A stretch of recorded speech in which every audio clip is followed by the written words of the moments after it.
ನಮಸ್ಕಾರ. ಶ್ರೀ ರಾಮಕೃಷ್ಣರ ಜೀವನ ಚರಿತ್ರೆ. ಒಂದು ಹಿನ್ನೆಲೆ. ಸ್ವಾಮಿ ವಿವೇಕಾನಂದರು ಶ್ರೀ ರಾಮಕೃಷ್ಣರ ವಿಷಯವಾಗಿ ಮಾತನಾಡುತ್ತಾ, ರಾಮಕೃಷ್ಣರ ಜೀವನ ವೇದಾಂತಗಳಿಗೆ ಬರೆದಿರುವ ಜೀವಂತ ಭಾಷ್ಯ ಎನ್ನುವರು. ಅವರ ಜೀವನ ಸರ್ವಶಾಸ್ತ್ರದ ಸಾರ, ಸರ್ವಧರ್ಮದ ಸಾರ, ಸರ್ವತತ್ವದ ಸಾರವಾಗಿದೆ. ಅವರು ಯಾವುದೋ ಒಂದು ಧರ್ಮಕ್ಕೆ ಪ್ರಾಣ ಪ್ರತಿಷ್ಠೆ ಮಾಡಲು ಬಂದವರಲ್ಲ. ಯಾವ ಧರ್ಮದವರು ಬೇಕಾದರೆ ಆಗಲಿ, ಅವರು ಜೀವನವನ್ನು ಓದಿದರೆ ತಮ್ಮ ಧರ್ಮದ ಮೇಲೆ ಅವರಿಗಿರುವ ಶ್ರದ್ಧೆ ಹೆಚ್ಚುವುದು ಮತ್ತು ಅನ್ಯ ಧರ್ಮಗಳ ಅನುಯಾಯಿಗಳ ಮೇಲೆ ಗೌರವ ಬರುವುದು. ವೇದಗಳ ಕಾಲದಲ್ಲಿ ಉಪನಿಷತ್ತಿನ ಋಷಿಗಳು ಏಕಂ ಸದ್ ವಿಪ್ರಾ ಬಹುಧಾ ವದಂತಿ ಎಂದು ಸಾರಿದರು. ಕಳೆದ ಶತಮಾನದ ಮಧ್ಯದಲ್ಲಿ ಜನ್ಮ ತಾಳಿದ ಈ ವ್ಯಕ್ತಿ ಧರ್ಮಗಳೆಲ್ಲ ಒಂದೇ, ಪರಮ ಸತ್ಯಕ್ಕೆ ಒಯ್ಯುವ ಹಲವು ಮಾರ್ಗಗಳು ಎಂಬುದನ್ನು ತಮ್ಮ ಸಾಧನೆಯಿಂದ ಕಂಡುಹಿಡಿದರು. ಅವರ ಜೀವನವೇ ಒಂದು ಪ್ರಯೋಗಶಾಲೆ. ಅಲ್ಲಿ ಅವರು ಹಲವಾರು ಶಾಸ್ತ್ರಗಳನ್ನು ಓದಲಿಲ್ಲ, ಶಾಸ್ತ್ರಗಳ ಸಾರವನ್ನು ಅನುಷ್ಠಾನ ಮಾಡಿ ಸತ್ಯವನ್ನು ಅನುಭವಿಸಿದರು. ಅವರಾಡುವ ಮಾತು ಪಂಡಿತರ ನುಡಿಯಲ್ಲ, ಅನುಭಾವಿಯ ಕಿಡಿ. ಸತ್ಯವನ್ನು ಪ್ರತ್ಯಕ್ಷ ಅನುಭವಿಸಿದವರ ಮಾತಿನಲ್ಲಿ ಅದರ ಕಾಂತಿ ಇರುತ್ತದೆ, ಅದರ ಕಾವು ಇರುತ್ತದೆ. ಹೇಗೆ ದೀಪ ತನ್ನ ಹಿಂದಿರುವ ಎಣ್ಣೆಯಿಂದ ಪೋಷಿತವಾಗಿ ಉರಿಯುತ್ತದೆಯೋ, ಹಾಗೆ ಶ್ರೀರಾಮಕೃಷ್ಣರ ಮಾತಿನ ಹಿಂದೆ ಅವರ ದೈವ ಸಾಕ್ಷಾತ್ಕಾರದ ಎಣ್ಣೆ ಇದೆ. ಆದ ಕಾರಣವೇ ಆ ಮಾತುಗಳು ಅಷ್ಟು ಸರಳ, ಮಕ್ಕಳಿಗೂ ಅರ್ಥವಾಗಬೇಕು. ವೇದಾಂತದ ಮಾರ್ಮಿಕ ತತ್ವಗಳು. ಹಾಗೆ ಮಾತನಾಡುವರು. ಇದು ಎಲ್ಲರಿಗೂ ದಕ್ಕುವ ಕಲೆಯಲ್ಲ, ಹುಟ್ಟುವಾಗಲೇ ಅವರೊಂದಿಗೆ ಬಂದಿರುವುದು. ಅವರ ಮಾತು ಎಷ್ಟು ಸರಳವೋ ಅಷ್ಟೇ ಆಕರ್ಷಕ, ಮೋಹಕ. ಅವರು ತಮ್ಮ ಜೀವನದಲ್ಲಿ ಮಾಡಿದ ಆಧ್ಯಾತ್ಮಿಕ ಸಾಧನೆಗಳನ್ನು ಗಮನಿಸಿದರೆ ನಮಗೆ ಆಶ್ಚರ್ಯವಾಗುವುದು, ರೋಮಾಂಚನವಾಗುವುದು. ಒಂದಾದ ಮೇಲೊಂದು ಸಾಧನೆಯನ್ನು ತೆಗೆದುಕೊಳ್ಳುವರು. ಅದಕ್ಕಾಗಿ ತಮ್ಮ ಸರ್ವಸ್ವವನ್ನು ಅರ್ಪಣೆ ಮಾಡಿ ಸಾಧಿಸುವರು. ಸತ್ಯ ಕರಗತವಾಗುವುದು. ಸಾಧಾರಣ ಜೀವಿ ಹಲವು ವರ್ಷಗಳ ಸಾಧನೆ ಮಾಡಿ ಯಾವುದನ್ನು ಪಡೆಯಲು ಸಾಧ್ಯವೋ ಅವುಗಳನ್ನು ಕೆಲವು ದಿನಗಳಲ್ಲಿ ಪೂರೈಸುವರು. ಆದ ಕಾರಣವೇ ಅವರು ಸಾಧಾರಣ ಪುರುಷರಲ್ಲ, ಪರಮಪುರುಷರು. ಹುಟ್ಟುವಾಗಲೇ ದೊಡ್ಡ ಆಧ್ಯಾತ್ಮ ಸಂಪತ್ತನ್ನು ಗಳಿಸಬೇಕಾದರೆ ಏನೇನು ಬೇಕೋ ಅವುಗಳಿಂದ ಸನ್ನದ್ಧರಾಗಿ ಹುಟ್ಟಿದವರು. ಬೀಜ ಚೆನ್ನಾಗಿರಬಹುದು, ಅದರಲ್ಲಿ ಚೆನ್ನಾಗಿ ಫಲವನ್ನು ಕೊಡುವ ಮರವೇ ಸುಪ್ತಾವಸ್ಥೆಯಲ್ಲಿ ಮಲಗಿರಬಹುದು. ಅದು ವಿಕಾಸವಾಗಬೇಕೆಂದರೆ ಅದಕ್ಕೆ ಸರಿಯಾದ ಭೂಮಿ ಬೇಕು, ಆರೈಕೆ ಮಾಡುವುದಕ್ಕೆ ಯಾರೋ ಇರಬೇಕು. ಕಾಲ ಕಾಲಕ್ಕೆ ಬೇಕಾಗುವ ನೀರು, ಗೊಬ್ಬರಗಳನ್ನು ಯಾರೋ ಒದಗಿಸಬೇಕು. ಆಗಲೇ ಬೀಜದಲ್ಲಿ ಸುಪ್ತಾವಸ್ಥೆಯಲ್ಲಿರುವ ಮರ ಜಾಗೃತವಾಗುವುದು. ಅದರಂತೆಯೇ ಶ್ರೀರಾಮಕೃಷ್ಣರು ಜನ್ಮ ಧಾರಣೆ ಮಾಡುವುದಕ್ಕೆ ಒಂದು ಯೋಗ್ಯ ವಾತಾವರಣ ಬೇಕಾಗಿತ್ತು. ಅವರನ್ನು ಧರೆಗೆ ಇಳಿಸುವುದಕ್ಕೆ ಯೋಗ್ಯ ತಂದೆ ತಾಯಿಗಳು ಬೇಕಾಗಿದ್ದರು. ಶ್ರೀರಾಮಕೃಷ್ಣರನ್ನು ಜಗತ್ತಿಗೆ ತಂದ ಅವರ ತಂದೆ ತಾಯಿಗಳು, ಅವರ ಅಜ್ಜ ಅಜ್ಜಿಯರು, ಇವರ ಪರಿಚಯ ನಮಗೆ ಅವಶ್ಯಕ. ಸಿಂಹ ಸಿಂಹದ ಮನೆತನದಲ್ಲಿ ಹುಟ್ಟುವುದು, ಅದು ನಾಯಿಯ ಹೊಟ್ಟೆಯಲ್ಲಿ ಹುಟ್ಟುವುದಿಲ್ಲ ಎಂದು ನಾಣ್ಣುಡಿಯನ್ನು ಕೇಳಿರುವೆವು.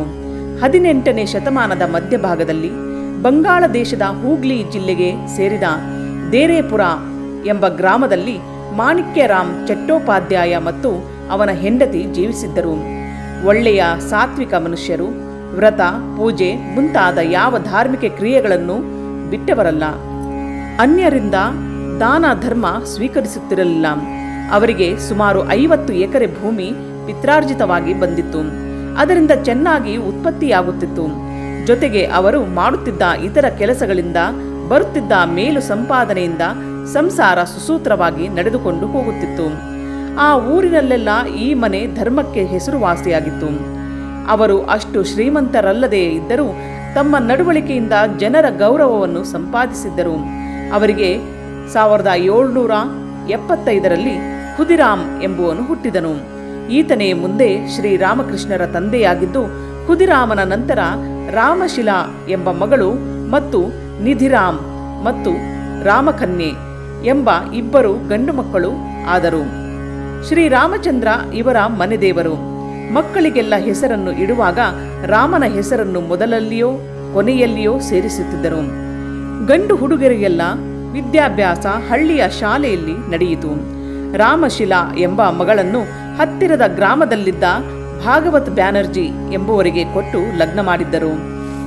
ಮಾಣಿಕ್ರಾಮ ಚಟ್ಟೋಪಾಧ್ಯಾಯರು ಕಾಲವಾದ ಮೇಲೆ ಸಂಸಾರದ ಜವಾಬ್ದಾರಿ ಖುದಿರಾಮ ಚಟ್ಟೋಪಾಧ್ಯಾಯನ ಮೇಲೆ ಬಿತ್ತು. ಆತ ಅಷ್ಟೊಂದು ಓದಿಲ್ಲದೆ ಇದ್ದರೂ ಧರ್ಮಾತ್ಮನಾಗಿದ್ದ, ಪರೋಪಕಾರಿ, ಯಾರಿಗೂ ಅನ್ಯಾಯ ಮಾಡಿದವನಲ್ಲ, ಸುಳ್ಳು ಹೇಳುವವನಲ್ಲ ಎಂದು ಸುತ್ತಮುತ್ತಲಿದ್ದವರೆಲ್ಲ ಗೌರವಿಸುತ್ತಿದ್ದರು. ಅವನಿಗೆ ಚಂದ್ರಮಣಿ ಎಂಬ ಹೆಂಡತಿ ಇದ್ದಳು. ಆಕೆ ಅಕ್ಷರಶಃ ಸಹಧರ್ಮಚಾರಿಣಿಯಾಗಿದ್ದಳು. ದೈವ ಭಕ್ತಿಯಲ್ಲಿ, ಪರೋಪಕಾರದಲ್ಲಿ, ಇತರರಿಗೆ ದಯೆ ಕನಿಕರ ತೋರುವುದರಲ್ಲಿ ಗಂಡನಷ್ಟೇ ಪ್ರಖ್ಯಾತಳಾಗಿದ್ದಳು. ಗ್ರಾಮದ ಜನರೆಲ್ಲ ಇವರ ಸೌಜನ್ಯಕ್ಕೆ ಗೌರವಿಸುತ್ತಿದ್ದರು. ಸುಮಾರು 1814ರಲ್ಲಿ ದೇರೆ ಗ್ರಾಮದಲ್ಲಿದ್ದ ಬ್ರಹ್ಮಾನಂದರಾಯ್ ಎಂಬ ಜಮೀನ್ದಾರನು ಯಾರ ಮೇಲೋ ಒಂದು ಸುಳ್ಳು ಕೇಸನ್ನು ಹಾಕುವುದಕ್ಕಾಗಿ ಖುದಿರಾಮರನ್ನು ಸಾಕ್ಷಿಯಾಗಬೇಕೆಂದು ಕೇಳಿದನು. ಖುದಿರಾಮರು ಎಂದೂ ಸುಳ್ಳು ಹೇಳಿದವರಲ್ಲ. ಈಗ ಪ್ರಬಲನಾದ ಜಮೀನ್ದಾರ ಅವರನ್ನು ಸುಳ್ಳು ಸಾಕ್ಷಿ ಕೊಡಲು ಬಲಾತ್ಕರಿಸುತ್ತಿದ್ದ. ದೊಡ್ಡ ಧರ್ಮ ಸಂಕಟಕ್ಕೆ ತುತ್ತಾಯಿತು ಇವರ ಜೀವನ. ಸುಳ್ಳು ಸಾಕ್ಷ್ಯ ಹೇಳಿದರೆ ಎಂದೂ ಮಾಡದ ಪಾಪವನ್ನು ಈಗ ಮಾಡಬೇಕಾಗುವುದು. ಹೇಳದೇ ಇದ್ದರೆ ರಮಾನಂದರಾಯ್ ಎಂಬುವನು ಇವರ ಮೇಲೆ ಸುಳ್ಳು ಕೇಸನ್ನು ತರುವುದರಲ್ಲಿ ಸಂದೇಹವಿಲ್ಲ. ಇವೆರಡರಲ್ಲಿ ಧರ್ಮದ ಹಾದಿಯನ್ನು ಇವರು ಹಿಡಿದರು. ಧರ್ಮದ ಹಾದಿ ಯಾವಾಗಲೂ ಕಂಟಕಮಯ. ಅದು ನಮ್ಮನ್ನು ಸುಲಿಯುವುದು, ನಮಗೆ ಪ್ರಹಾರ ಮಾಡುವುದು, ಕಷ್ಟ ಕೊಡುವುದು, ಕಣ್ಣೀರು ತರಿಸುವುದು. ಈ ಹಾದಿಯಲ್ಲಿ ಹೋಗುವವರು ಒಬ್ಬಂಟಿಗರೇ. ಬಹುಜನ ಹೋಗುವುದು ಈ ದಾರಿಯಲ್ಲಿ ಅಲ್ಲ. ಖುದಿರಾಮರ ಜಾಯಮಾನ ಈ ಹಾದಿ ಹಿಡಿಯುವವರದಾಗಿತ್ತು. ಇದು ಶ್ರೇಯಸ್ಸಿನ ದಾರಿ. ಜೀವನದಲ್ಲಿ ಬಹುಪಾಲು ಜನ ಹೋಗುವುದು ಪ್ರೇಯಸ್ಸಿನ ದಾರಿಯಲ್ಲಿ. ಇದು ಸರಾಗದ ದಾರಿ. ಮುಂಚೆ ಪ್ರಿಯವಾದ ವಸ್ತುಗಳು ಸಿಗುತ್ತವೆ, ಆದರೆ ಕೊನೆಗೆ ದುಃಖ. ಶ್ರೇಯಸ್ಸಿನ ದಾರಿಯಲ್ಲಿ ಮೊದಲು ಕಷ್ಟ, ಅನಂತರ ಸುಖ, ಶಾಂತಿ, ನೆಮ್ಮದಿ. ಶ್ರೀರಾಮಕೃಷ್ಣರಂತಹ ಪರಮ ಪುರುಷರನ್ನು ಜಗತ್ತಿಗೆ ಕೊಡುವ ಮನುಷ್ಯನಲ್ಲಿರುವ ಯೋಗ್ಯತೆಯನ್ನು ಇದು ತೋರುವುದು. ಅನ್ಯಾಯವಾಗಿ ಸಂಪಾದನೆ ಮಾಡಿದ ಆಸ್ತಿಯಿಂದ ಮಕ್ಕಳನ್ನು ಪೋಷಿಸಲಿಲ್ಲ. ಕಷ್ಟವಾದರೂ ರುಜುತ್ವದಿಂದ ಮಕ್ಕಳನ್ನು ಪೋಷಿಸಿದರು. ಖುದಿರಾಮರು ಊಹಿಸಿದಂತೆಯೇ ರಮಾನಂದರಾಯ್ ಒಂದು ಸುಳ್ಳು ಕೇಸನ್ನು ಇವರ ಮೇಲೆ ಹೂಡಿ ಇವರ ಆಸ್ತಿಯನ್ನೆಲ್ಲ ತಾನೇ ದಕ್ಕಿಸಿಕೊಂಡ. ಖುದಿರಾಮರು ನಿರಾಶ್ರಿತರಾದರು. ಇಷ್ಟು ವರ್ಷಗಳ ಕಾಲ ಇವರಿಗೆ ಇದ್ದ ಜಮೀನೆಲ್ಲ ಕ್ಷಣಾರ್ಧದಲ್ಲಿ ಮಾಯವಾಯಿತು. ಗ್ರಾಮದ ಜನರಿಗೆಲ್ಲ ಇವರ ಮೇಲೆ ಅನುಕಂಪ. ಆದರೆ ಇವರಿಗೆ ಸಹಾಯ ಮಾಡಿದರೆ ರಮಾನಂದರಾಯನ ಕೋಪಕ್ಕೆ ತಾವೆಲ್ಲಿ ಒಳಗಾಗುವೆವೋ ಎಂದು ಸುಮ್ಮನೆ ಇದ್ದರು. ರಮಾಶೀಲಳ ಮದುವೆಯಾಗಿತ್ತು. ಆಕೆ ಗಂಡನ ಮನೆಯಲ್ಲಿದ್ದಳು. ಖುದಿರಾಮರ ಇಬ್ಬರು ತಮ್ಮಂದಿರಿಗೆ ಮದುವೆಯಾಗಿತ್ತು. ಅವರಿಬ್ಬರು ಹತ್ತಿರವಿದ್ದ ತಮ್ಮ ಮಾವನ ಮನೆಗೆ ಹೋದರು. ಖುದಿರಾಮರಿಗೆ ಯಾರೂ ಆಶ್ರಯದಾತರಿಲ್ಲ. ಆದರೆ ಜೀವನದಲ್ಲಿ ನಚ್ಚುಗಿಡಲಿಲ್ಲ. ಭಗವಂತನ ಮೇಲೆ ಅವರಿಗೆ ಶ್ರದ್ಧೆ ಜಾರಲಿಲ್ಲ. ದೇರೇಪುರಕ್ಕೆ ಸುಮಾರು 4 ಮೈಲಿಗಳ ದೂರದಲ್ಲಿ ಕಾಮಾರಪುಕುರವೆಂಬ ಗ್ರಾಮವಿದೆ. ಅಲ್ಲಿ ಖುದಿರಾಮರ ಸ್ನೇಹಿತ ಶುಕುಲ್ ಗೋಸ್ವಾಮಿ ಎಂಬುವನು ಇದ್ದ. ಇವರಿಬ್ಬರು ಬಾಲ್ಯ ಸ್ನೇಹಿತರು, ಪರಮಾಪ್ತರು. ಈತ ಬರ್ದವಾನಿನ ಮಹಾರಾಜರ ಕುಲ ಗುರುಗಳ ವಂಶಕ್ಕೆ ಸೇರಿದವನು. ಈತ ಕಾಮಾರಪುಕುರದಲ್ಲಿ ತನಗಿದ್ದ ಮನೆಗಳಲ್ಲಿ ಒಂದು ಗುಡಿಸಲನ್ನು ಕೊಡುತ್ತೇನೆಂದು ಖುದಿರಾಮನನ್ನು ಕರೆಸಿಕೊಂಡನು. ಶ್ರೀರಾಮನೇ ಈ ಮನುಷ್ಯನ ಮೂಲಕ ತನಗೆ ಸಹಾಯ ಮಾಡುತ್ತಿರುವನೆಂದು ಖುದಿರಾಮರು ದೇರೆ ಗ್ರಾಮವನ್ನು ಬಿಟ್ಟು ಕಾಮಾರಪುಕುರಕ್ಕೆ ಬಂದರು. ಆಗ ಅವರಿಗೆ ಸುಮಾರು 39 ವರ್ಷಗಳು. 9 ವರ್ಷದ ರಾಮಕುಮಾರನೆಂಬ ಮಗ, 3 ವರ್ಷದ ಕಾತ್ಯಾಯಿನಿ ಎಂಬ ಮಗಳು ಇದ್ದರು. ಇವರನ್ನು ಕರೆದುಕೊಂಡು ತಮ್ಮ ಪತ್ನಿಯೊಡನೆ ಕಾಮಾರಪುಕುರಕ್ಕೆ ಬಂದು ತನ್ನ ಸ್ನೇಹಿತ ಕೊಟ್ಟ ಮನೆಯಲ್ಲಿ ನೆಲೆಸಿದರು. ಆತ ಕೊಡುತ್ತಿದ್ದ ದವಸ ಧಾನ್ಯದ ಮೇಲೆ ಮೊದಲು ಜೀವಿಸುತ್ತಿದ್ದರು. ಕೆಲವು ವೇಳೆ ಊಟಕ್ಕೆ ಕಷ್ಟವಾಗುತ್ತಿತ್ತು. ಚಂದ್ರಮಣಿ ಬಂದು ಇವತ್ತು ಊಟಕ್ಕೆ ಏನೂ ಇಲ್ಲ ಎಂದು ಹೇಳುತ್ತಿದ್ದರು. ಆಗ ಖುದಿರಾಮರು ಶ್ರೀರಾಮನೇ ಊಟವಿಲ್ಲದೆ ಇದ್ದರೆ ನಾವೇಕೆ ಇರಬಾರದು ಎಂದು ಸಮಾಧಾನ ಹೇಳುತ್ತಿದ್ದರು. ಆದರೆ ಉಪವಾಸದಲ್ಲಿ ಕಳೆಯಬೇಕಾಗಿರಲಿಲ್ಲ. ಹೇಗೋ ದೇವರು ಅವರಿಗೆ ಆಹಾರವನ್ನು ಒದಗಿಸುತ್ತಿದ್ದ. ಶ್ರೀಕೃಷ್ಣ ಗೀತೆಯಲ್ಲಿ ಯಾರು ಅನನ್ಯ ಚಿತ್ತರಾಗಿ ಭಗವಂತನನ್ನು ಧ್ಯಾನ ಮಾಡುವರೋ ಅವರ ಯೋಗಕ್ಷೇಮವನ್ನು ತಾನು ನೋಡಿಕೊಳ್ಳುತ್ತೇನೆ ಎಂದು ಭರವಸೆ ಕೊಡುವನು. ಭಕ್ತನಿಗೆ ಭಗವಂತನ ಈ ಭಾಷೆಯೇ ಊರುಗೋಲು. ಅದನ್ನು ನೆಚ್ಚಿದವರೆಂದು ಜಾರುವುದಿಲ್ಲ. ಭಗವಂತ ಅವರನ್ನು ಹೇಗೋ ಉದ್ಧಾರ ಮಾಡಿಯೇ ಮಾಡುತ್ತಾನೆ ಎಂಬುದಕ್ಕೆ ಹಲವು ಭಕ್ತರ ಜೀವನವೇ ಜ್ವಲಂತ ಉದಾಹರಣೆಯಾಗಿದೆ. ಬಹಳ ಕಾಲ ಖುದಿರಾಮರು ಇಂತಹ ಅನಿಶ್ಚಿತ ಸ್ಥಿತಿಯಲ್ಲಿ ಇರಬೇಕಾಗಿರಲಿಲ್ಲ. ಶುಕುಲ್ ಗೋಸ್ವಾಮಿ ತನ್ನ ಸ್ನೇಹಿತನಿಗೆ ಲಕ್ಷ್ಮೀಜಲ ಎಂಬಲ್ಲಿ ಸುಮಾರು 1/2 ಎಕರೆಯಷ್ಟು ಜಮೀನನ್ನು ಕೊಟ್ಟನು. ಅದು ತುಂಬಾ ಫಲವತ್ತಾದ ಸ್ಥಳ. ಬೇರೆಲ್ಲೂ ಪೈರು ಬೆಳೆಯದೇ ಇದ್ದರೂ ಈ ಸ್ಥಳದಲ್ಲಿ ನೀರು ಯಾವಾಗಲೂ ಇರುತ್ತಿತ್ತು. ಇದರಿಂದ ಬರುವ ಬೆಳೆ ತನ್ನ ಸಂಸಾರಕ್ಕೆ ಸಾಕಾಗುತ್ತಿತ್ತು. ಬೆಳೆಯನ್ನು ನಾಟಿ ಹಾಕುವ ದಿನ ಖುದಿರಾಮರೇ ಹೋಗಿ ಜೈ ರಾಮಚಂದ್ರ ಎಂದು ಹೇಳಿ ಕೆಲವು ಪೈರನ್ನು ನಾಟಿ ಬರುತ್ತಿದ್ದರು. ಆಳುಗಳು ಉಳಿದ ಕೆಲಸವನ್ನು ಮಾಡುತ್ತಿದ್ದರು. ಇವರ ಮನಸ್ಸು ಹೆಚ್ಚು ಹೆಚ್ಚು ಅಂತರ್ಮುಖವಾಗತೊಡಗಿತು. ದೇರೆ ಗ್ರಾಮವನ್ನು ಬಿಟ್ಟ ಮೇಲೆ ಈ ಪ್ರಪಂಚ ಎಷ್ಟು ಕ್ಷಣಿಕ ಎಂಬುದು ಮನವರಿಕೆಯಾಯಿತು. ತಲೆ ತಲಾಂತರಗಳಿಂದ ಬಂದಿದ್ದ ಜಮೀನು ದಿನ ಒಂದರಲ್ಲಿ ಮಾಯವಾಯಿತು. ಹುಟ್ಟಿದ ಊರು ಪ್ರಿಯ ಜನರೊಂದಿಗೆ ದೂರವಾಯಿತು. ಇವರು ತಮ್ಮ ಬಹುಕಾಲವನ್ನು ಪೂಜೆಯಲ್ಲಿ ಕಳೆಯುತ್ತಿದ್ದರು. ಬೆಳಿಗ್ಗೆ ಪೂಜೆಗಾಗಿ ಹೂವು ತುಳಸಿಯನ್ನು ತರುವುದಕ್ಕೆ ಹೋದಾಗ ಶೀತಲಾದೇವಿ ಸಣ್ಣ ಹುಡುಗಿಯಂತೆ ಇವರಿಗೆ ಗೋಚರಿಸಿ ಇವರೊಡನೆ ಬರುತ್ತಿದ್ದಳಂತೆ. ಇವಳು ಕೊಂಬೆಯನ್ನು ಬಗ್ಗಿಸುವಳು. ಖುದಿರಾಮರು ಅದರಲ್ಲಿದ್ದ ಹೂವನ್ನು ಬಿಡಿಸುತ್ತಿದ್ದರು. ಸಂಧ್ಯಾ ವಂದನೆ ಮಾಡುವಾಗ ಗಾಯತ್ರಿ ಮಂತ್ರವನ್ನು ಹೇಳುವಾಗ ಭಕ್ತಿ ಭಾವದಿಂದ ತುಂಬಿ ಹೋಗುತ್ತಿದ್ದರು. ಇನ್ನು ಮೇಲೆ ಖುದಿರಾಮರಿಗೆ ಕಾಮಾರಪುಕರ ವಾಸಸ್ಥಳವಾಯಿತು. ಪ್ರಕೃತಿ ಬೇಕೆಂತಲೇ ಇವರನ್ನು ಇಲ್ಲಿಗೆ ಕರೆತಂದಿತು ಎಂದು ಕಾಣುವುದು. ಪರಮ ಪುರುಷ ಶ್ರೀ ರಾಮಕೃಷ್ಣರ ಬಾಲ್ಯ ಜೀವನಕ್ಕೆ ಒಂದು ಸುಂದರವಾದ ಹಿನ್ನೆಲೆಯನ್ನು ಅವಳು ನಿರ್ಮಿಸಿದಳು. ಕಾಮಾರಪುಕರ ಬರ್ದವಾನಿಗೆ ಸುಮಾರು 40 ಮೈಲಿಗಳ ದೂರದಲ್ಲಿದೆ. ಕಲ್ಕತ್ತೆಯಿಂದ ಪೂರಿಗೆ ಹೋಗುವ ದಾರಿಗೆ ಸ್ವಲ್ಪ ದೂರದಲ್ಲಿದೆ. ಕಲ್ಕತ್ತೆಯಿಂದ ಪೂರಿಗೆ ಹೋಗುವ ಅನೇಕ ಯಾತ್ರಿಗಳು ಈ ಊರಿನಲ್ಲಿ ತಂಗಿ ಹೋಗುತ್ತಿದ್ದರು. ಆ ಊರಿನಲ್ಲಿ ಸುಮಾರು 300 ಜನಗಳಿದ್ದರು. ಆ ಊರಿನವರಿಗೆ ಬೇಕಾಗುವ ಕೆಲಸಗಾರರೆಲ್ಲ ಅಲ್ಲಿದ್ದರು. ಕೆಲವು ಬ್ರಾಹ್ಮಣ ಕುಟುಂಬದವರು, ಕಾಯಸ್ಥರು, ನೇಯ್ಗೆಯವರು, ಗೊಲ್ಲರು, ಬಡಗಿ, ಕಮ್ಮಾರ, ಚಮ್ಮಾರ, ಮೇದರು, ಕುಂಬಾರ ಇವರೆಲ್ಲ ಇದ್ದರು. ಆಗಿನ ಕಾಲದಲ್ಲಿ ಕಾಮಾರಪುಕರ ಜಿಲೇಬಿಗೂ ಕೆಲವು ತರದ ಬಟ್ಟೆಗಳಿಗೂ ಹೆಸರುವಾಸಿಯಾಗಿತ್ತು.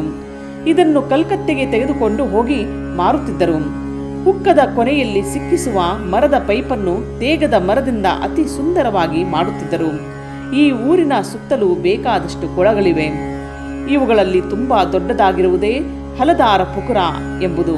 ಹತ್ತಿರದಲ್ಲೇ ಭೂತಿ ಹೊಳೆ ಹರಿಯುತ್ತಿದೆ. ಪಕ್ಕದಲ್ಲೇ ಮಾಣಿಕ್ರಾಜ್ ಎಂಬ ಹಿಂದಿನ ಕಾಲದ ದೊಡ್ಡ ಜಮೀನ್ದಾರರು ಕಾಮಾರಪುಕುರಕ್ಕಾಗಿ ದೊಡ್ಡ ಮಾವಿನ ತೋಪನ್ನು ಬಿಟ್ಟಿದ್ದನು. ಜನರಿಗೆ ಜೀವನೋಪಾಯಕ್ಕೆ ಸಾಕಷ್ಟು ಸಿಗುತ್ತಿತ್ತು. ಅವರು ಸುಖವಾಗಿದ್ದರು. ಮಧ್ಯೆ ಮಧ್ಯೆ ಬರುವ ಹಬ್ಬ ಹರಿದಿನಗಳಲ್ಲಿ ಆಯಾ ದೇವಾದೇವಿಯರ ಉತ್ಸವಗಳು ನಡೆಯುತ್ತಿದ್ದವು. ಚೈತ್ರ ಮಾಸದಲ್ಲಿ ಮಾನಸ ಎಂಬ ದೇವತೆಯ ಹೆಸರಿನಲ್ಲಿ ಉತ್ಸವಗಳಾಗುತ್ತಿದ್ದವು. ಶಿವನ ಮೇಲೆ ಭಜನೆ ಮುಂತಾದವುಗಳನ್ನು ಮಾಡುತ್ತಿದ್ದರು. ವೈಶಾಖ ಮತ್ತು ಜ್ಯೇಷ್ಠ ಮಾಸಗಳಲ್ಲಿ ಹರಿಯ ಮೇಲೆ ಉತ್ಸವಗಳಾಗುತ್ತಿದ್ದವು. ದುರ್ಗಾ ಕಾಳಿ ಪೂಜೆಯ ದಿನಗಳಂತೂ ಆ ಊರಿಗೆ ದೊಡ್ಡ ಹಬ್ಬ. ಊರಿನ ಜನರೆಲ್ಲ ಅದರಲ್ಲಿ ಭಾಗವಹಿಸುತ್ತಿದ್ದರು. ಹಿಂದಿನಿಂದ ಜಾರಿಯಲ್ಲಿದ್ದ ರಾಜಾದಿರಾಜ ಧರ್ಮದೇವರ ರಥೋತ್ಸವಕ್ಕೆ ವರ್ಷಕ್ಕೆ ಒಮ್ಮೆ ಆಗುತ್ತಿತ್ತು. 9 ಕಳಸದ ರಥವನ್ನು ಆ ಸಮಯದಲ್ಲಿ ಎಳೆಯುತ್ತಿದ್ದರು. ದೂರ ದೂರದ ಊರಿನವರೆಲ್ಲ ಆ ಸಮಯದಲ್ಲಿ ಅಲ್ಲಿ ನೆರೆಯುತ್ತಿದ್ದರು.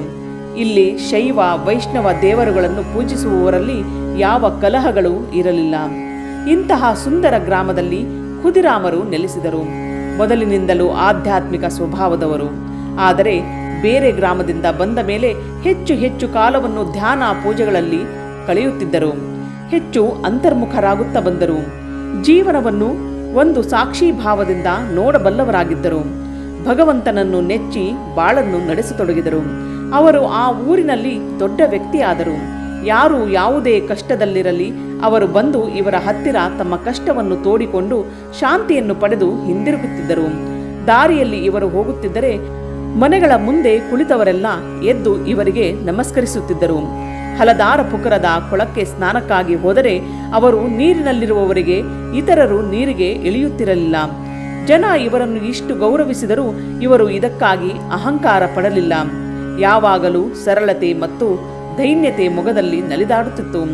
ಖುದಿರಾಮರ ಹೆಂಡತಿ ಚಂದ್ರಮಣಿಯಂತೂ ಆ ಊರಿನ ಹೆಂಗಸರಿಗೆಲ್ಲ ತಾಯಾದರು. ಯಾವ ಹೆಂಗಸಿಗೆ ದುಃಖ ಕಷ್ಟ ಬರಲಿ ಅವರೆಲ್ಲ ಇವರ ಬಳಿಗೆ ಬಂದು ಸಮಾಧಾನವನ್ನು ಪಡೆದು ಹೋಗುತ್ತಿದ್ದರು. ಊರಿನ ಮಕ್ಕಳಿಗಂತೂ ಚಂದ್ರಮಣಿ ಎಂದರೆ ತುಂಬಾ ಸಲಿಗೆ ಸದರ. ಅವರು ಎಲ್ಲರನ್ನೂ ಪ್ರೀತಿಸುತ್ತಿದ್ದರು. ಮನೆಯಲ್ಲಿ ಏನಾದರೂ ತಿಂಡಿ ಮಾಡಿದರೆ ಬಂದ ಮಕ್ಕಳಿಗೆಲ್ಲ ಹಂಚುತ್ತಿದ್ದರು. ದಾರಿಯಲ್ಲಿ ಹೋಗುವ ಸಾಧು ಸಂತರಿಗಂತೂ ಇವರ ಮನೆ ಬಾಗಿಲು ಯಾವಾಗಲೂ ತೆರೆದಿತ್ತು. ಯಾರನ್ನೂ ಹಾಗೆ ಕಳುಹಿಸಿದವರಲ್ಲ. ತಮ್ಮ ಯೋಗ್ಯತಾನುಸಾರ ಅವರಿಗೆಲ್ಲ ಸೇವೆ ದಾನ ಧರ್ಮಗಳನ್ನು ಮಾಡುತ್ತಿದ್ದರು. ಭಿಕ್ಷುಕರಿಗೆ ಗೊತ್ತಿತ್ತು ಇವರ ಮನೆಯಲ್ಲಿ ಎಲ್ಲಿಯವರೆಗೆ ಏನಾದರೂ ಇರುವುದೋ ಅಲ್ಲಿಯವರೆಗೆ ಇವರು ತಮಗೆ ಏನನ್ನಾದರೂ ಕೊಟ್ಟೇ ಕೊಡುವರು ಎಂದು.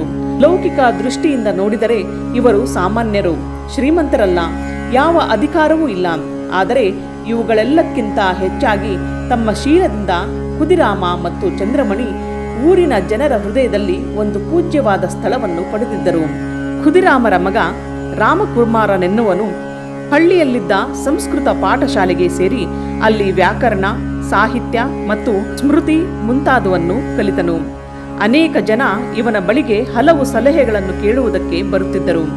ಈತ ವಿದ್ಯಾವಂತ, ಆದರೆ ಅದಕ್ಕಿಂತ ಹೆಚ್ಚಾಗಿ ಈತನಲ್ಲಿ ಮುಂದಾಗಬಹುದನ್ನು ನೋಡುವ ಒಂದು ಅಪೂರ್ವ ಶಕ್ತಿ ಇತ್ತು. ಅನೇಕ ವೇಳೆ ಇವನಾಡುವ ಭವಿಷ್ಯ ಹಾಗೇ ಆಗುತ್ತಿತ್ತು. ಇವನು ಜಾತಕ ನೋಡಿ, ಕೈ ನೋಡಿ ಈ ಕೆಲಸ ಮಾಡುತ್ತಿರಲಿಲ್ಲ. ಒಬ್ಬ ಮನುಷ್ಯನ ಮುಖ ನೋಡಿದರೆ ಸಾಕು, ಈತನಿಗೆ ಮುಂದೇನಾಗಬಹುದು ಎಂಬುದನ್ನು ಊಹಿಸುವ ಶಕ್ತಿ ಇತ್ತು. ಈ ಶಕ್ತಿ ಇದ್ದರೂ ಈತ ಇದನ್ನು ದುರುಪಯೋಗಪಡಿಸಿಕೊಳ್ಳಲಿಲ್ಲ. ಇದರಿಂದ ಹಣ ಮಾಡುವುದಕ್ಕೆ ಹೋಗಲಿಲ್ಲ. ಸಾಧ್ಯವಾದರೆ ಇದರಿಂದ ಇತರರಿಗೆ ಒಳ್ಳೆಯದನ್ನು ಮಾಡಲು ಯತ್ನಿಸುತ್ತಿದ್ದನು. ಒಮ್ಮೆ ಕಾರ್ಯನಿಮಿತ್ತ ಈತ ಕಲ್ಕತ್ತೆಗೆ ಹೋಗಿದ್ದ. ಆಗ ಗಂಗಾ ಸ್ನಾನಕ್ಕಾಗಿ ಹೋದ. ಅಂದು ದೊಡ್ಡ ಶ್ರೀಮಂತರ ಮನೆಯಿಂದ ಒಂದು ಪಲ್ಲಕ್ಕಿ ಬಂದಿತ್ತು. ಅದನ್ನು ಪರದೆಗಳಿಂದ ಮುಚ್ಚಿದ್ದರು. ಪಲ್ಲಕ್ಕಿಯನ್ನು ಜನ ನೀರಿನ ಒಳಗೆ ಇಳಿಸಿದರು. ಆದರೆ ಒಳಗೆ ಇರುವವರು ಯಾರಿಗೂ ಕಾಣದೆ ಒಳಗಿನಿಂದಲೇ ಗಂಗಾ ಸ್ನಾನ ಮಾಡಲಿ ಎಂದು. ಆದರೆ ಆಕೆ ಸ್ನಾನ ಮಾಡುವ ವೇಳೆ ಒಂದು ಕಡೆ ಸ್ವಲ್ಪ ತೆರೆದಿತ್ತು. ಆ ಕಡೆಯೇ ರಾಮಕುಮಾರ ಸ್ನಾನಕ್ಕೆ ನಿಂತಿದ್ದ. ಇಷ್ಟೊಂದು ಗೌಪ್ಯದಲ್ಲಿ ಯಾರಿಗೂ ಕಾಣಿಸದಂತೆ ಸ್ನಾನ ಮಾಡುತ್ತಿದ್ದ ಹೆಂಗಸಿನ ಮುಖ ಇವನಿಗೆ ಕಂಡಿತು. ಇವನು ಆ ಮುಖವನ್ನು ಕಂಡೊಡನೆ, ಅಯ್ಯೋ, ಇಷ್ಟೊಂದು ರಹಸ್ಯವಾಗಿ ಇವಳನ್ನು ಕಾದಿಡುತ್ತಿರುವರು, ನಾಳೆ ಇವಳು ಸಾಯುವಳು, ಆಗ ಎಲ್ಲರಿಗೂ ಕಾಣುವಂತೆ ಇವಳ ಹೆಣವನ್ನು ಹೊರುವರು ಎಂದು ಹೇಳಿದನಂತೆ. ಇವನ ಮಾತು ಹತ್ತಿರಿದ್ದ ಆ ಹೆಂಗಸಿನ ಗಂಡನಿಗೆ ಕೇಳಿಸಿತು. ಅವನಿಗೆ ಆಶ್ಚರ್ಯ ಮತ್ತು ಕೋಪ. ಹೆಂಗಸಿಗೆ ಯಾವ ಕಾಯಿಲೆಯೂ ಇಲ್ಲ, ಆರೋಗ್ಯದಿಂದಿರುವಳು, ಇನ್ನೂ ಯೌವನ, ಇವಳು ಹೇಗೆ ಸಾಯುವಳು ಎಂದು ಅವನಿಗೆ ಅನುಮಾನ. ರಾಮಕುಮಾರನನ್ನು ಮನೆಗೆ ಕರೆದುಕೊಂಡು ಹೋಗಿ ಆತನನ್ನು ಅಲ್ಲಿಟ್ಟುಕೊಂಡನು. ಮಾರನೇ ದಿನ ಆ ಹೆಂಗಸು ತೀರಿಕೊಂಡಳು. ಇವನಾಡಿದ ಮಾತು ಸತ್ಯವಾಯಿತು. ಅದರಂತೆಯೇ ಇವನು ತನ್ನ ಹೆಂಡತಿಯ ವಿಷಯದಲ್ಲಿಯೂ ಭವಿಷ್ಯ ನುಡಿದಿದ್ದನು. ರಾಮಕುಮಾರನಿಗೆ ಸುಮಾರು 19 ವರ್ಷ ವಯಸ್ಸಾದಾಗ ಹತ್ತಿರದ ಅನೂರ್ ಎಂಬ ಗ್ರಾಮದ ವಧುವಿನೊಂದಿಗೆ ಮದುವೆಯಾಯಿತು. ಇವನ ಹೆಂಡತಿಯ ಅಣ್ಣನಿಗೆ ರಾಮಕುಮಾರನ ತಂಗಿ ಕಾತ್ಯಾಯಿನಿಯನ್ನು ಕೊಟ್ಟು ಮದುವೆ ಮಾಡಿದರು. ರಾಮಕುಮಾರನ ಹೆಂಡತಿ ಅದೃಷ್ಟವಂತೆ. ಇವಳು ಮನೆಗೆ ಬಂದ ಮೇಲೆ ಮನೆಯ ಆರ್ಥಿಕ ಸ್ಥಿತಿ ಉತ್ತಮಗೊಂಡಿತು. ರಾಮಕುಮಾರನಿಗೆ ಚೆನ್ನಾಗಿ ಸಂಪಾದನೆ ಆಗತೊಡಗಿತು. ಆದರೆ ಇವಳಿಗೆ ಬಹಳ ಕಾಲದವರೆಗೆ ಮಕ್ಕಳಾಗಲಿಲ್ಲ. ಇದನ್ನು ನೋಡಿ ರಾಮಕುಮಾರ ವ್ಯಥೆ ಪಡಲಿಲ್ಲ. ಏಕೆಂದರೆ ಅವನಿಗೆ ಅವಳ ಭವಿಷ್ಯ ಗೊತ್ತಿತ್ತು. ಇವಳಿಗೆ ಮಕ್ಕಳಾದರೆ ಇವಳು ಉಳಿಯುವುದಿಲ್ಲ ಎಂದು ಹೇಳಿದ್ದನು. ಆದರೆ ವಿಧಿ ನಿಯಮ. ಈಕೆಗೆ ಅವಳ 35ನೆಯ ವಯಸ್ಸಿನಲ್ಲಿ ಮೊದಲ ಶಿಶುವಾಯಿತು. ಗಂಡು ಮಗುವನ್ನು ಹೆತ್ತಳು. ಆದರೆ ಅವಳೇ ಪ್ರಾಣ ಬಿಟ್ಟಳು. ಖುದಿರಾಮರ ಮನೆಯಲ್ಲಿ ಶೈವ, ವೈಷ್ಣವ, ಶಾಕ್ತ ಭಾವನೆಗಳೆಲ್ಲ ಸಮರಸವಾಗಿದ್ದವು. ಎಲ್ಲ ದೇವರನ್ನು ಒಂದೇ ಸಮನಾಗಿ ಪ್ರೀತಿಸುತ್ತಿದ್ದರು. ಅವರಿಗೆ ಶೀತಲಾದೇವಿ ಜಾಗೃತ ದೇವಿಯಾಗಿದ್ದಳು. ಖುದಿರಾಮರ ಕಣ್ಣಿಗೆ ಇವಳು ಕಾಣಿಸಿಕೊಳ್ಳುತ್ತಿದ್ದಳು. ಮನೆಯಲ್ಲಿ ಶೀತಲಾದೇವಿಯನ್ನು ಒಂದು ಕಲಶದಲ್ಲಿ ಪೂಜಿಸುತ್ತಿದ್ದರು. ಅವರಿಗೆ ಹಿಂದಿನಿಂದಲೂ ಶ್ರೀರಾಮನೇ ಮನೆದೇವರು. ಒಮ್ಮೆ ಅವರಿಗೆ ಶ್ರೀರಾಮಚಂದ್ರನ ಸಾಲಿಗ್ರಾಮವು ಸಿಕ್ಕಿತು. ಒಮ್ಮೆ ಅವರು ಕಾರ್ಯನಿಮಿತ್ತ ಒಂದು ಗ್ರಾಮಕ್ಕೆ ನಡೆದುಕೊಂಡು ಹೋಗಿದ್ದರು. ಹಿಂದಿರುಗಿ ಬರುವಾಗ ಮಧ್ಯಾಹ್ನ ಸ್ವಲ್ಪ ಬಳಲಿ ಒಂದು ಕಡೆ ಮಲಗಿದರು. ಆಗ ಅವರಿಗೊಂದು ಕನಸಾಯಿತು. ಆ ಕನಸಿನಲ್ಲಿ ಅವರ ಇಷ್ಟ ದೇವತೆ ಶ್ರೀರಾಮಚಂದ್ರನು ಬಾಲರಾಮನಂತೆ ಇವರೆದುರಿಗೆ ಕಾಣಿಸಿಕೊಂಡನು. ಒಳ್ಳೆಯ ಗರಿಕೆ ಹುಲ್ಲಿನ ಹೊಂಬಣ್ಣ. ಆ ಹುಡುಗ, ನಾನು ತುಂಬಾ ದಿವಸದಿಂದ ಇಲ್ಲಿರುವೆ, ಊಟವಿಲ್ಲ, ಪೂಜೆ ಇಲ್ಲ, ನನ್ನನ್ನು ನೋಡಿಕೊಳ್ಳುವರಾರೂ ಇಲ್ಲ, ನೀನು ನನ್ನನ್ನು ನಿನ್ನ ಮನೆಗೆ ಕರೆದುಕೊಂಡು ಹೋಗು ಎಂದನಂತೆ. ಖುದಿರಾಮರಿಗೆ ಆಶ್ಚರ್ಯ. ತಮ್ಮ ಆರಾಧ್ಯ ದೇವತೆ ಶ್ರೀರಾಮಚಂದ್ರನೇ ತಮ್ಮ ಕಣ್ಣೆದುರಿಗೆ ನಿಂತಿರುವನು. ಆನಂದ ಬಾಷ್ಪದಿಂದ ಗದ್ಗದ ಕಂಠದಿಂದ ಶ್ರೀರಾಮಚಂದ್ರನಿಗೆ ನಮಸ್ಕಾರ ಮಾಡಿ, ಪ್ರಭು, ನಾನು ಭಕ್ತಿಹೀನ, ಐಶ್ವರ್ಯಹೀನ, ನಿನ್ನನ್ನು ನಾನು ಹೇಗೆ ನೋಡಿಕೊಂಡೇನು? ನಿನ್ನ ಪೂಜೆ ನೈವೇದ್ಯಾದಿಗಳಲ್ಲಿ ಅಪಚಾರವಾಗಬಹುದು, ಅದರಿಂದ ನನಗೆ ಪಾಪ ಬರುವುದು ಎಂದು ಬೇಡಿಕೊಂಡರು. ಆದರೆ ಬಾಲರಾಮ ಬಿಡಲಿಲ್ಲ. ನೀನು ಏನು ಕೊಟ್ಟರೆ ಅದನ್ನು ಸ್ವೀಕರಿಸುತ್ತೇನೆ, ಮಾಡಿದ ಪೂಜೆಯನ್ನು ಸ್ವೀಕರಿಸುತ್ತೇನೆ, ನಿನ್ನಲ್ಲಿ ತಪ್ಪು ಕಂಡುಹಿಡಿಯುವುದಿಲ್ಲ, ನಿನ್ನ ಮನೆಗೆ ಬರಬೇಕೆಂದು ನನ್ನ ಆಸೆ, ನನ್ನನ್ನು ಕರೆದುಕೊಂಡು ಹೋಗು ಎಂದನಂತೆ. ಅಷ್ಟು ಹೊತ್ತಿಗೆ ಕನಸು ಹರಿಯಿತು. ಕಣ್ತೆರೆದು ನೋಡುತ್ತಾರೆ. ಕನಸಿನಲ್ಲಿ ನಡೆದಿರುವುದು ಏನಾದರೂ ಸಿದ್ಧಿಸುವ ಸಂಭವ ಇದೆಯೇ ಎಂದು. ಸ್ವಲ್ಪ ದೂರದಲ್ಲಿ ಗದ್ದೆಯ ಬಳಿ ಪೊಟರೆಯೊಂದರ ಸಮೀಪದಲ್ಲಿ ಒಂದು ಹಾವು ಹೆಡೆ ಎತ್ತಿ ಒಂದು ಸಾಲಿಗ್ರಾಮದ ಕಲ್ಲಿನ ಸುತ್ತಲೂ ಸುತ್ತಿಕೊಂಡಿತ್ತು. ಇವರು ಅದರ ಸಮೀಪಕ್ಕೆ ಹೋದ ಮೇಲೆ ಹಾವು ಸರಿಯಿತು. ಖುದಿರಾಮರು ಅದನ್ನು ಪರೀಕ್ಷೆ ಮಾಡಿದ ಮೇಲೆ ಅದು ಶ್ರೀರಾಮಚಂದ್ರನ ಸಾಲಿಗ್ರಾಮ ಎಂದು ಗೊತ್ತಾಯಿತು. ಮನೆಗೆ ತಂದು ಅದಕ್ಕೆ ಪ್ರೋಕ್ಷಣಾದಿ ಕಾರ್ಯಗಳನ್ನು ಮಾಡಿ ಅದನ್ನು ಪೂಜಿಸತೊಡಗಿದರು. ಅವರು ಪ್ರತಿದಿನವೂ ಶ್ರೀರಾಮಚಂದ್ರನನ್ನು ಹೇಗೆ ಪೂಜಿಸುತ್ತಿದ್ದರೋ ಹಾಗೆಯೇ ಶಿವನನ್ನು ಬಿಲ್ವಪತ್ರೆಯಿಂದ ಅರ್ಚಿಸುತ್ತಿದ್ದರು. ವರುಷದ ಕೆಲವು ತಿಂಗಳಲ್ಲಿ ಬಿಲ್ವಪತ್ರೆಗಳು ಮರಗಳಿಂದ ಉದುರಿ ಹೋಗುವುವು. ಪುನಃ ಚಿಗುರುವ ತನಕ ಬಿಲ್ವಪತ್ರೆ ಪೂಜೆಗೆ ಸಿಕ್ಕುವುದಿಲ್ಲ. ಶಿವನನ್ನು ಬಿಲ್ವಪತ್ರೆಯಿಂದ ಪೂಜಿಸಲಿಕ್ಕೆ ಆಗಲಿಲ್ಲವಲ್ಲ ಎಂದು ತುಂಬಾ ವ್ಯಥೆಪಟ್ಟರು. ಆಗ ಒಂದು ದಿನ ಅವರು ತಮ್ಮ ಸೋದರಳಿಯನನ್ನು ನೋಡುವುದಕ್ಕೆ ಹೋಗಿದ್ದರು. ದಾರಿಯಲ್ಲಿ ಒಂದು ಬಿಲ್ವಪತ್ರೆಯ ಮರ ಆಗ ತಾನೇ ಚಿಗುರುತ್ತಿತ್ತು. ಹತ್ತಿರದ ಗ್ರಾಮಕ್ಕೆ ಹೋಗಿ ಒಂದು ಬುಟ್ಟಿಯನ್ನು ಕ್ರಯಕ್ಕೆ ಕೊಂಡು ಅದರ ತುಂಬಾ ಎಳೆಯ ಬಿಲ್ವ ದಳಗಳನ್ನು ಕೊಯ್ದುಕೊಂಡು ಕಾಮಾರ ಪುಕುರಕ್ಕೆ ಹಿಂದಿರುಗಿದರು. ಆಗ ಮಧ್ಯಾಹ್ನವಾಗಿತ್ತು. ಊಟವಿಲ್ಲ. ಆದರೂ ಮತ್ತೆ ಸ್ನಾನ ಮಾಡಿ ಮನದಣಿಯೇ ಶಿವನ ಪೂಜೆ ಮಾಡಿ ಊಟ ಮಾಡಿ ಅನಂತರ ಪಯಣವನ್ನು ಮುಂದುವರಿಸಿದರು. ರಾಮಕುಮಾರನ ಮದುವೆಯಾದ 4-5 ವರ್ಷಗಳ ಮೇಲೆ ಖುದಿರಾಮರ ಸ್ನೇಹಿತನಾದ ಶುಕುಲ್ ಗೋಸ್ವಾಮಿ ತೀರಿ ಹೋದನು. ಇವನ ಸಾವು ಖುದಿರಾಮರಿಗೆ ತುಂಬಾ ದಾರುಣವಾದ ಪೆಟ್ಟಿನಂತೆ ಇತ್ತು. ಅವರ ಪರಮಾಪ್ತ ಸ್ನೇಹಿತ ಶುಕುಲ್ ಗೋಸ್ವಾಮಿ ಅವರಿಗೆ ದಿಕ್ಕಿಲ್ಲದಾಗ ಅವರನ್ನು ಬರಮಾಡಿಕೊಂಡು ಇರುವುದಕ್ಕೆ ಮನೆ ಕೊಟ್ಟು ಅವರ ಜೀವನೋಪಾಯಕ್ಕೆ ಜಮೀನು ಬಿಟ್ಟ. ಇಷ್ಟು ವರ್ಷಗಳವರೆಗೆ ಅವರ ಕಷ್ಟ ಸುಖಗಳಲ್ಲಿ ಭಾಗಿಯಾಗಿದ್ದ. ಈಗ ಈತ ಕಣ್ಮರೆಯಾದ. ಇಷ್ಟು ಹೊತ್ತಿಗೆ ಹಿರಿಯ ಮಗ ರಾಮಕುಮಾರ ಮನೆಯ ಜವಾಬ್ದಾರಿಯನ್ನೆಲ್ಲ ವಹಿಸಿಕೊಂಡಿದ್ದ. ಸ್ನೇಹಿತನ ವಿಯೋಗದ ದುಃಖವನ್ನು ಮರೆಯುವುದಕ್ಕಾಗಿ 1824ರಲ್ಲಿ ರಾಮೇಶ್ವರಕ್ಕೆ ಕಾಲು ನಡಿಗೆಯಲ್ಲಿ ಯಾತ್ರೆ ಹೊರಟರು. ದಾರಿಯಲ್ಲಿ ಸಿಕ್ಕಿದ ಹಲವು ತೀರ್ಥ ಸ್ಥಳಗಳನ್ನು ನೋಡಿಕೊಂಡು ರಾಮೇಶ್ವರಕ್ಕೆ ಹೋದರು. ಅಲ್ಲಿಂದ ಧನುಷ್ಕೋಡಿಗೆ ಹೋದರು. ಮನೆಗೆ ಹಿಂದಿರುಗುವಾಗ ರಾಮೇಶ್ವರದ ನೆನಪಿಗಾಗಿ ಬನಲಿಂಗವೆಂಬ ಈಶ್ವರನ ಚಿಹ್ನೆಯನ್ನು ತಂದು ಮನೆಯಲ್ಲಿ ಪೂಜಿಸತೊಡಗಿದರು. ಈ ಯಾತ್ರೆಗೆ ಸುಮಾರು 1 ವರ್ಷ ಹಿಡಿಯಿತು. 1826ರಲ್ಲಿ ಹಲವು ವರ್ಷಗಳ ಮೇಲೆ ಅವರಿಗೆ ಮತ್ತೊಬ್ಬ ಗಂಡು ಮಗ ಹುಟ್ಟಿದನು. ರಾಮೇಶ್ವರದ ತೀರ್ಥಯಾತ್ರೆಯ ನೆನಪಿಗಾಗಿ ಮಗುವಿಗೆ ರಾಮೇಶ್ವರ ಎಂದು ಹೆಸರಿಟ್ಟರು. 1835ರಲ್ಲಿ ಆ ನೂರಿನಲ್ಲಿದ್ದ ಖುದಿರಾಮರ ಮಗಳು ಕಾತ್ಯಾಯನಿಗೆ ಆರೋಗ್ಯ ಚೆನ್ನಾಗಿಲ್ಲವೆಂದು ಹೇಳಿದರು. ಆಗ ಆಕೆಗೆ ಸುಮಾರು 25 ವರ್ಷಗಳು. ಖುದಿರಾಮರಿಗೆ 60 ವಯಸ್ಸು. ಮಗಳನ್ನು ನೋಡಿದಾಗ ಅವಳನ್ನು ಯಾವುದೋ ಪ್ರೇತ ಮೆಟ್ಟಿಕೊಂಡಿರುವಂತೆ ಕಂಡಿತು. ಖುದಿರಾಮರು ಪ್ರೇತಕ್ಕೆ, ನನ್ನ ಮಗಳನ್ನು ಮೆಟ್ಟಿಕೊಂಡು ಏತಕ್ಕೆ ತೊಂದರೆ ಕೊಡುತ್ತಿರುವೆ, ಅವಳನ್ನು ಬಿಟ್ಟು ಹೋಗು ಎಂದರು. ಅದಕ್ಕೆ ಪ್ರೇತ ತನಗೆ ಗಯೆಯಲ್ಲಿ ಪಿಂಡವನ್ನು ಕೊಟ್ಟರೆ ತಾನು ಬಿಟ್ಟು ಹೋಗುವೆ ಎಂದಿತು.